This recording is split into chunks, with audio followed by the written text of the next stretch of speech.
I've heard it said of the reality of owning a small business that it's pretty much just a pendulum swinging back and forth between having too much work and not enough help, and too much help and not enough work. And this week we're definitely feeling that in a way that could definitely end up exploding and potentially being dangerous for the business. So I want to talk about that today and the tenuous tension that we are in here at Phoenix Resale. You can see from these stacks and from the stacks of unprocessed stuff behind me that is looking very ugly for this background, and our wee shelf over here, which has literally never been more full, that we are operating very close to capacity, really pushing the limits here because of an announcement that we made last week with OneUp, or a couple weeks ago at this point, that has caused demand for people sending us games to skyrocket, which is a good thing, but also a potentially dangerous thing, which is kind of the topic of today's video. But before we do that, I want to give a huge thanks to XYAB, this channel's sponsor. They are a video game supplier. they supply all of our like extra cases, and what I want to talk about today is a supply that we use all the time, which is their chargers. These are kind of intermingled with some used ones that we tossed in here, but these ones in the nice little plastic wrap are what we get from XYAB. They're super cheap, and they give us the peace of mind that anytime somebody sends us one of these handhelds over here, which I'll show you guys, we have the peace of mind knowing that, like, even if they didn't include a charger with their shipment, we've got a ton in stock at a very reasonable price, and it keeps our business churning and burning so that we can do what we love best, which is buy low and sell fast. XYAB, they are super reliable. Their shipping is amazing. You can qualify to set up an account with them and get some of their cases. I can show you some cases over here that we buy. If you have at least 400 lifetime sales online or a physical storefront, because they do business-to-business transactions. And if you've never done business with them before, you can get 50% off of your first purchase with them by using the link in the description. They're an awesome company. I know their ownership really believe in them, and look at how pretty their cases are. They're just like candy to look at. You gotta love it. Appreciate XYAB a ton for being, so far, I believe, the only sponsor on this channel. Who would have thought? So as you can see from this kind of mess here of all of our packages, we've got more packages that we are halfway through. Well, we haven't even started processing yet. And then over here, this isn't even the end. This is crazy. We have another little segment we probably got in today. Today's Tuesday after a long weekend. Normally we get maybe 10 to 15 packages in of people submitting stuff to sell to us. Today we probably had like 30, maybe more. So Spencer and I today have been just going ham trying to crank through these things, but at this point we're approaching the end of the day and we're not going to get through. Now you may be saying, Caleb, what are you talking about? We have a problem. What is this? Why are you being so dramatic? Are you just a cringy YouTuber trying to clickbait me with your blah, blah? And the answer is, first of all, yes. But second of all, what has me a little bit nervous and why my mind is thinking so much about this kind of pendulum balance that I'm trying to get this stupid thing to land in the middle, but it's so heavy, is there are significant risks when right now we don't have any buying limits on OneUp. If you don't know, OneUp is our software that people sell video games through us too, because we have really good prices. But we don't put a limit on how much people can send to us. There's no point in the month right now where we go on like a buying freeze and say, hey, we've got to like just take stock for a little bit and get stuff sent out to Amazon, which is the only platform that we currently sell on.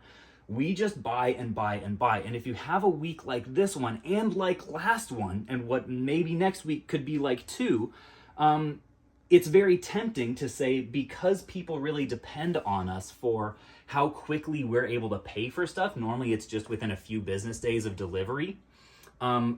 It's tempting for me to say, okay, let's just forget about sending stuff into Amazon for like 1 week. And then we can get through all of these packages and we'll have really efficient shipments and we'll send off 100 copies of Mario Kart Wii in one single box and it'll be great. But the more you do that, the more is not only your cash flow taking a hit because of how much stuff you're getting in the door, but you're not going to sell as much stuff on the back end, so that cash isn't going to come back as fast.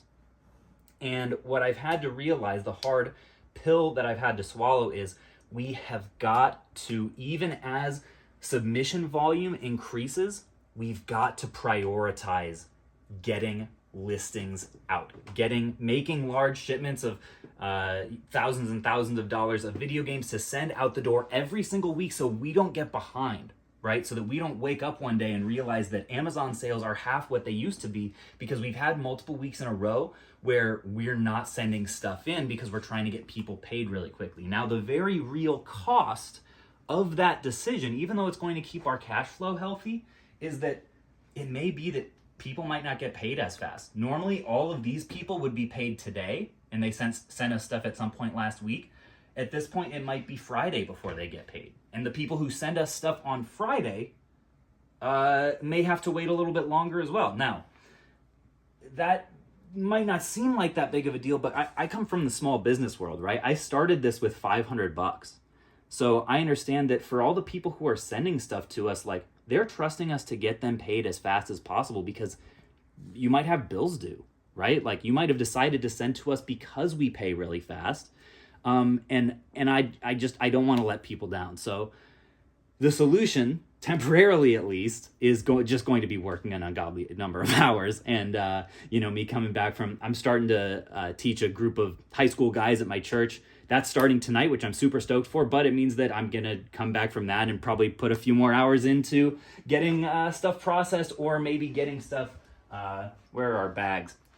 Getting stuff poly-bagged up, so that tomorrow Spencer can come in and just like go to town on listing. We have another part-timer currently, Keaton, which I may have mentioned before, who has also been helping us get stuff prepped. You can see that our bins over here, at the start of the day, both of these bins were also entirely full of our unprepped cartridges that need cleaning and all kinds of, de-stickering or whatever. Those are looking much better than they used to. These were overflowing before, and now they're mostly empty. Tomorrow he may come in and, replace all of these cases. Thanks again to XYAB, because that makes that a lot easier and more affordable. All of these things here pretty much just need a good scrub, right? Like, we don't want to send a game off. Like this one, you can tell just by feeling it, it feels dirty. And we don't want to have any reason that a customer could possibly come up with to give us a valid return, especially because we sell things at above market value on Amazon. So we want people to get a premium product, and everything that goes out the door to be in really great shape and something that people will be happy about. It's impossible to avoid some percentage of returns. We still get about 5% because Amazon is a high return platform. But all that to say, why am I talking about this and the stress that comes with growing, even though growing is a really good thing? And the reason is, at Phoenix Resale, we have 3 core values, and one of them is radical transparency, or radical honesty, as I think the technical wording. And I want not only for myself in the future to be able to look back on these videos and realize, what was it actually like, and why in the world were you stressed through the whole process of growing your business, whether it's stagnated or revenue is down, or whether revenue is way up? Because I think it'll be very tempting to look back on this period with, nostalgic rose-tinted glasses, and I want to see what it was really like. And I also want to make this video because I know if more people have been making videos like this, I could have avoided a lot of pitfalls in my early business by just understanding better how to think about business and the importance of cash flow, and the importance of honoring your commitments to your users and trying to keep people happy while still trying to stay in your basement, because all along you didn't want to have a big warehouse and the huge liability that comes with all of that. So hopefully you guys can tell I do not have it all figured out. I am very much kind of floundering and treading water and trying to figure out how to sustainably build this thing as it grows. But that's just our little daily update. Thanks so much to everyone who has submitted stuff to us. I'm going to get back to, I just told Spencer, we need to turn the camera on and capture some of this chaos, because it can be really tempting during the busy periods to just say, okay, we're not going to film. That's the first thing to go to the wayside. But as long as you can do it efficiently, I think there's a lot of value in showing the chaotic reality of trying to build a video game selling software. So thanks so much to you guys for believing in us.